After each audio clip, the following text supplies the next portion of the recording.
Bienvenue sur ma chaîne, Moment de grâce. Je m'appelle Emmanuel et aujourd'hui je vais vous faire vivre l'une des expériences les plus incroyables dont j'ai jamais entendu parler. Avant de commencer, je vous demande deux choses. Tout d'abord, abonnez-vous à la chaîne si ce n'est pas déjà fait et assurez-vous d'activer la cloche de notification pour ne rien manquer des nouvelles vidéos qui seront publiées chaque jour. Deuxièmement, restez avec moi jusqu'à la fin, car aujourd'hui sera un voyage qui mènera à un renouveau spirituel vraiment extraordinaire. Profitez de la vidéo et commençons. Tous les mercredis soirs, ma femme Anna et moi rejoignons nos amis de la communauté pour le rosaire.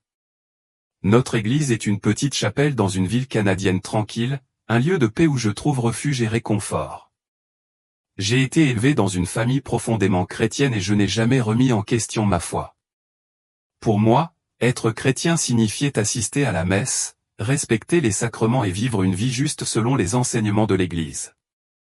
Je crois fermement que tant que je suivrai ces principes, l'aide ne serait jamais une menace pour moi. Cependant, pendant un certain temps, j'ai ressenti un léger malaise dans mon cœur, comme s'il manquait quelque chose. Malgré mes convictions, la vie de foi que je menais me semblait répétitive, dépourvue d'un lien profond avec Dieu. Mais je n'y prêtais pas beaucoup d'attention, après tout, qui étais-je pour douter? Ce soir-là, après avoir prié intensément avec le groupe, nous sommes montés dans la voiture pour rentrer à la maison. Je conduisais, perdu dans mes pensées, tandis qu'Anna me parlait du rosaire. Puis, soudain, j'ai ressenti une douleur aiguë, comme une main qui serrait ma poitrine. Le monde autour de moi a commencé à s'estomper, et tout est devenu sombre. La dernière chose dont je me souviens, c'est le visage inquiet d'Anna et sa voix qui s'est éteinte. Quand j'ai finalement ouvert les yeux, je me suis retrouvé dans une réalité qui n'était pas du tout familière. La voiture avait disparu, ainsi que la route sinueuse et le beau ciel étoilé qui aurait dû orner la nuit. Au lieu de cela, j'étais enveloppé dans une obscurité profonde, un lieu qui semblait défier les concepts même de temps et d'espace. J'étais entré dans un vide si vaste qu'il me semblait qu'il engloutissait tout autour de moi, y compris mes pensées.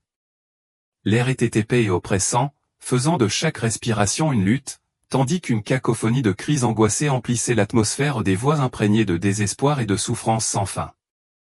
La confusion m'envahit, j'étais perdu, incertain de ma propre existence. Étais-je vivant ou avais-je traversé le royaume des morts? Une chose était douloureusement claire, je me trouvais dans un endroit au-delà des limites de mon imagination. Les échos de gémissements déchirants m'entouraient, émanant de toutes les directions. Chaque cri semblait percer le silence, un rappel obsédant du tourment qui gisait dans cet abîme. Poussé par l'instinct, j'essayais de bouger, de chercher une issue, mais le sol sous moi semblait instable comme si je flottais dans une étendue infinie. Alors que j'essayais de m'orienter, j'aperçus les premières âmes des silhouettes tourmentées, de simples ombres d'elles-mêmes. Leurs contours étaient indistincts, mais je pouvais sentir de manière palpable l'angoisse qui émanait d'eux. Certaines âmes cachaient leur visage de mains tremblantes comme si elles essayaient de se protéger d'un tourment invisible, tandis que d'autres ouvraient la bouche dans un cri désespéré qui résonnait silencieusement dans le vide oppressant. Autour d'elles se trouvaient des créatures sinistres, des démons aux proportions grotesques, leurs formes sombres se délectant de la souffrance des âmes piégées. Une prise de conscience effrayante commença à m'apparaître. Comment étais-je arrivé à me retrouver dans cet endroit effroyable? Je m'étais toujours considéré comme un bon chrétien, du moins c'est ce que je croyais. Cela ne pouvait pas être l'enfer, pensais-je, l'incrédulité me parcourant, ce destin n'était certainement pas destiné à quelqu'un comme moi. Alors que je traversais ce paysage déchirant, rempli d'agonie et de désespoir, je suis tombé sur une scène qui m'a coupé le souffle, de petits enfants innocents enfermés dans une prison invisible. Leurs âmes criaient de désespoir, leurs visages tordus dans un mélange obsédant de terreur et de remords. Je les regardais avec incrédulité, aux prises avec la réalité horrible qui se présentait à moi. Comment des enfants, qui devraient être des incarnations de pureté et de joie, pouvaient-ils se retrouver dans une existence aussi cauchemardesque? Que avaient-ils bien pu faire pour mériter ce sombre sort? Puis, la vérité troublante m'est apparue, ces enfants étaient pris au piège à cause de vies consumées par les distractions, s'éloignant de la foi, de la famille et, surtout, de Dieu. C'étaient des enfants qui avaient passé leurs moments fugaces hypnotisés par les écrans jeux vidéo, smartphones et consoles perdus dans un monde virtuel qui éclipsait la réalité. Dans leur obsession, ils avaient oublié l'essence du monde qui les entourait, négligeant la nourriture spirituelle que procure la connexion à Dieu et à leurs proches. Leurs âmes étaient devenues prisonnières de la technologie et de quêtes triviales, les privant des pensées profondes de spiritualité, d'amour et de prière qui auraient pu les guider. À proximité, je pouvais voir les âmes de leurs parents, qui tendaient désespérément la main en vain, désirant ardemment embrasser leurs enfants mais qui étaient contrariés par une barrière invisible. C'était comme si un gouffre s'était ouvert entre eux, séparant l'amour du désespoir. Les mères pleuraient, leurs cris résonnant de culpabilité et de douleur alors qu'elles étaient piégées dans leur propre agonie. Parmi elles se trouvait une femme en particulier, agenouillée sur ce qui semblait être le vieux jouet de son fils, ses supplications déchirantes à Dieu pour obtenir son pardon résonnant dans le silence. Les pères, les larmes coulant sur leurs visages, enfouissaient leur tête dans leurs mains, incapables d'affronter la douloureuse vérité. Ils avaient laissé leurs enfants vivre dans un royaume rempli de distractions, sans les guider vers la lumière éclairante de la foi. À cet instant, l'horreur de la scène transperça mon cœur comme un poignard aiguisé. Une question profonde commença à résonner dans mon esprit: quelle part de responsabilité avons-nous envers les âmes de nos enfants? C'était une question que je n'avais jamais osé affronter jusqu'à ce moment précis, alors que le poids de leur sort pesait lourdement sur ma conscience. Après cette vision déchirante, j'ai continué, ma confusion et mon désespoir augmentant à chaque pas. L'atmosphère suffocante s'intensifiait comme si chaque mouvement m'entraînait plus profondément dans ce cauchemar vivant. Puis, au loin, j'ai aperçu un gouffre énorme qui semblait s'étendre à l'infini dans l'obscurité. En m'approchant du bord, mon cœur se serra en pensant à ce que je découvris à l'intérieur. La vue était plus déchirante que tout ce que j'avais vu jusqu'à présent. À l'intérieur de ce gouffre se trouvaient des milliers, peut-être même des millions, d'âmes qui avaient connu l'agonie du divorce. Des hommes et des femmes qui s'étaient jurés de s'aimer, mais qui avaient trop facilement abandonné le caractère sacré du mariage. L'air autour du gouffre semblait lourd de leur chagrin. Je pouvais sentir le poids de leur douleur, une plainte collective résonnant depuis les profondeurs. C'étaient des âmes tourmentées par le regret, pleurant les choix qu'elles avaient faits au cours de leur vie. Beaucoup s'étaient mariés sans saisir la signification profonde de ce lien sacré. J'ai vu des couples, autrefois unis, se séparer, les yeux remplis de haine et de ressentiment. Certains s'étaient mariés par commodité ou sous la pression de la société, sans jamais s'engager véritablement l'un envers l'autre. Leur remords planait lourdement dans l'air, mais il était désormais trop tard pour la rédemption. Coincés dans les limites de ce gouffre, ils étaient incapables de trouver réconfort ou paix. Cette vision m'a profondément frappé. Anna et moi avions certainement fait face à notre part de défis dans notre mariage, mais nous nous étions toujours efforcés de les surmonter ensemble. L'idée de finir dans ce gouffre, perdu parmi les âmes tourmentées, me faisait froid dans le dos. Au moment même où je croyais avoir été témoin du pire, alors que je pensais que rien ne pouvait être plus choquant que le gouffre du divorce ou la souffrance des enfants, je me rendais compte à quel point je me trompais. Poussé par une nouvelle vision, je continuais mon voyage. Avant de m'ouvrir, je voyais un gouffre encore plus grand, une gueule béante qui éclipsait tous ceux que j'avais rencontrés auparavant. Le cœur lourd de terreur, je m'approchai du bord et ce que je vis ensuite me coupa le souffle. Des chrétiens. Là, dans cet abîme, se trouvaient des âmes qui s'étaient autrefois appelées chrétiennes. Je pouvais à peine comprendre le spectacle qui s'offrait à moi. Il s'agissait d'individus qui avaient fréquenté l'église, prié avec ferveur et participé à la messe, des gens qui, à première vue, me ressemblaient beaucoup. Cette prise de conscience s'abattit sur moi comme un raz-de-marée, me laissant aux prises avec les implications de leur présence dans un endroit aussi sinistre. Alors que je regardais dans le gouffre, la reconnaissance me frappa comme un éclair. Je vis des visages familiers ou des gens que je rencontrais tous les dimanches, ceux qui partageaient des prières avec moi dans la chaleur de l'église. Mais maintenant, ils étaient confinés dans ce gouffre, condamnés à une éternité de tourments. Qu'est-ce qui les avait conduits ici? Leur crime, semblait-il, était la superficialité et la tiédeur de leur foi. Ils avaient professé croire en Dieu, mais leur cœur restait éloigné de la vérité. Leur christianisme n'était qu'une étiquette, une obligation sociale, une façade à l'attention des autres plutôt qu'une véritable approche de Dieu. Une terreur profonde commença à grandir en moi alors que je me débattais avec la possibilité troublante que je puisse moi aussi partager leur sort. Avais-je vécu ma foi de manière authentique ou avais-je simplement suivi les règles par peur du jugement? Cette pensée me paralysait, resserrant son emprise sur mon cœur. À chaque pas que je faisais, j'avais l'impression qu'une force invisible me tirait plus près de ce gouffre, me murmurant cette terrible question, était-ce là mon destin? Alors que le désespoir menaçait de me consumer, mon voyage prit une tournure encore plus choquante. Devant moi se dressait une scène horrible, des églises, des congrégations entières et des chefs religieux vénérés pris au piège de leurs propres tourments. Des pasteurs, des prêtres et des prédicateurs de diverses cultures et de diverses parties du monde étaient emprisonnés pour l'éternité. La confusion s'est emparée de moi, comment ceux qui avaient consacré leur vie à prêcher la parole de Dieu pouvaient-ils se retrouver dans un état aussi misérable? Puis, j'ai compris, beaucoup de ces dirigeants n'avaient pas prêché par amour sincère pour Dieu, mais plutôt par ambition égoïste. Ils avaient utilisé la religion comme un outil de pouvoir, en quête de richesse et d'influence tout en manipulant les âmes mêmes qu'ils étaient censés guider. Parmi eux se trouvaient des visages que je reconnaissais, des prédicateurs que j'avais autrefois admirés et respectés. Maintenant, je les regardais avec horreur, pris au piège dans une spirale incessante de souffrance, tourmentés par des démons qui se délectaient de leur désespoir.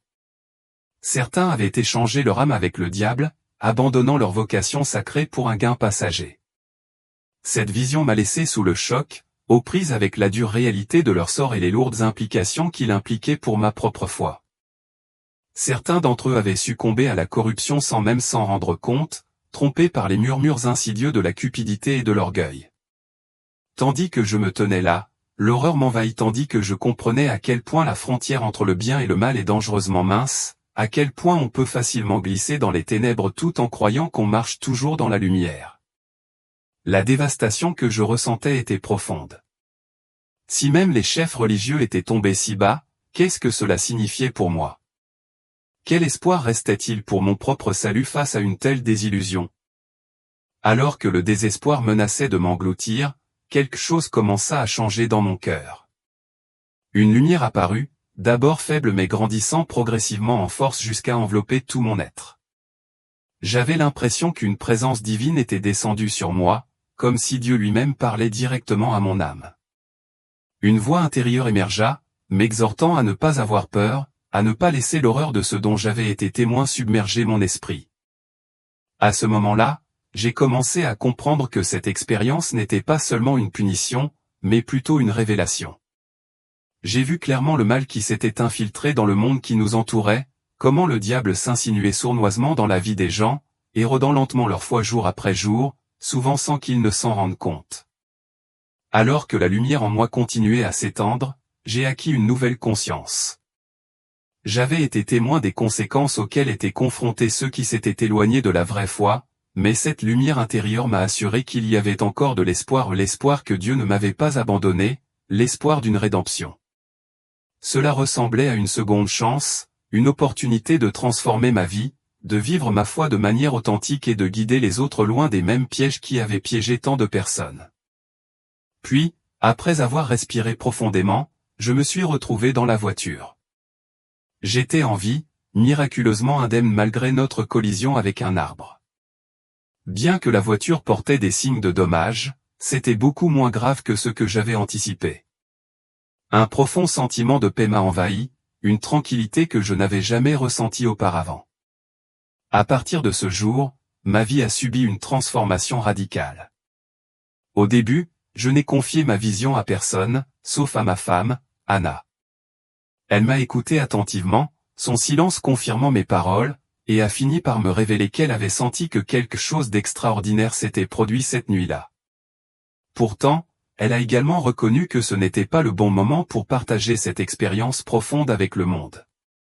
Ensemble, nous avons compris que le chemin à parcourir exigerait de la patience et de la réflexion, en laissant la lumière de cette révélation nous guider à mesure que nous avancions. À partir de ce jour charnière, Anna et moi avons pris la décision consciente de ne fréquenter que les églises où nous connaissions bien le pasteur et avions véritablement confiance dans les prédicateurs. Moi aussi, je me suis lancé dans un voyage d'éveil spirituel profond, en étudiant la Bible avec une soif insatiable de connaissances. Ce simple rituel est devenu une quête profondément personnelle, un moyen de forger une connexion plus étroite avec Dieu. Cependant, au fil du temps, j'ai réalisé que le message que j'avais reçu était trop vital pour le garder pour moi, je me suis senti obligé de partager mon expérience avec d'autres personnes qui étaient comme nous et qui erraient peut-être encore dans l'obscurité. Chaque fois que l'occasion s'est présentée, j'ai parlé franchement de ma vision et des leçons que j'avais apprises. Je comprenais maintenant la signification de mon aperçu de l'enfer. Pendant la majeure partie de ma vie, j'avais cru à tort que le simple fait de m'identifier comme chrétienne, d'assister régulièrement à la messe et de prier régulièrement me protégerait des flammes du tourment éternel. Je pensais que mon baptême et mes bonnes actions suffisaient à assurer mon salut. Mais j'ai appris qu'il s'agissait d'une grave erreur. Il ne suffit pas de porter le titre de chrétienne, il ne suffit pas d'aller à l'église une fois par semaine. L'enfer est réel, et même ceux qui se disent chrétiens peuvent y finir si leur foi est simplement superficielle, s'ils vivent une vie tiède tout en jugeant les autres sans jamais prendre un moment pour réfléchir à leur propre cœur. J'ai fini par reconnaître que ma plus grande erreur avait été de croire que le diable était distant, qu'il ne pouvait pas me toucher, moi ou mes proches. Pourtant, j'ai pu constater de mes propres yeux comment il s'infiltre subtilement dans nos vies, se faufilant à travers de petits compromis, à travers la nature superficielle de notre foi et à travers les distractions qui nous éloignent des vraies valeurs. Le christianisme n'est pas simplement une étiquette que nous pouvons porter pour nous réconforter, c'est un profond appel à l'action, un appel à vivre chaque jour avec notre cœur tourné vers Dieu, à incarner l'humilité et l'amour sincère, non pas pour l'approbation des autres, mais pour le salut de notre propre âme. Forte de cette nouvelle compréhension, je me suis consacré à vivre une vie de foi authentique, m'efforçant d'être un phare d'espoir et de vérité pour ceux qui sont encore prisonniers du brouillard de la superficialité. Ma mission est devenue claire, guider les autres vers une relation plus profonde avec Dieu, les éveiller à la réalité selon laquelle une foi authentique exige plus qu'une simple présence ou un rituel, elle exige un engagement transformateur qui ne peut s'épanouir que par une réflexion honnête et une dévotion inébranlable. Je reviens aujourd'hui pour partager un message essentiel, nous devons nous efforcer de vivre notre foi de manière authentique, en l'embrassant chaque jour, non seulement par nos paroles, mais aussi par nos actes et notre cœur. L'enfer ne fait aucune distinction entre chrétiens et non-chrétiens, il sépare plutôt ceux qui vivent véritablement selon la parole de Dieu de ceux qui l'utilisent comme une façade pour cacher une vie vide. J'ai été témoin des terribles conséquences auxquelles sont confrontés ceux qui s'écartent de la vérité, et je vous implore d'écouter attentivement, le chemin du salut est certes étroit, mais la lumière de Dieu est toujours présente, prête à nous guider si nous sommes prêts à la suivre de tout cœur. Merci d'être resté avec nous jusqu'à la fin. Si ce message résonne en vous, je vous invite à le partager avec 2 amis chrétiens. En faisant cela, vous recevrez non seulement une bénédiction, mais vous contribuerez également à diffuser davantage la parole de Dieu dans le monde. Si vous n'êtes pas encore abonné à notre chaîne, je vous encourage à le faire et à activer les notifications pour ne manquer aucune de nos prochaines vidéos, que nous publions plusieurs fois par semaine. J'ai hâte de vous revoir bientôt dans notre prochaine vidéo, alors que nous poursuivons ce voyage ensemble.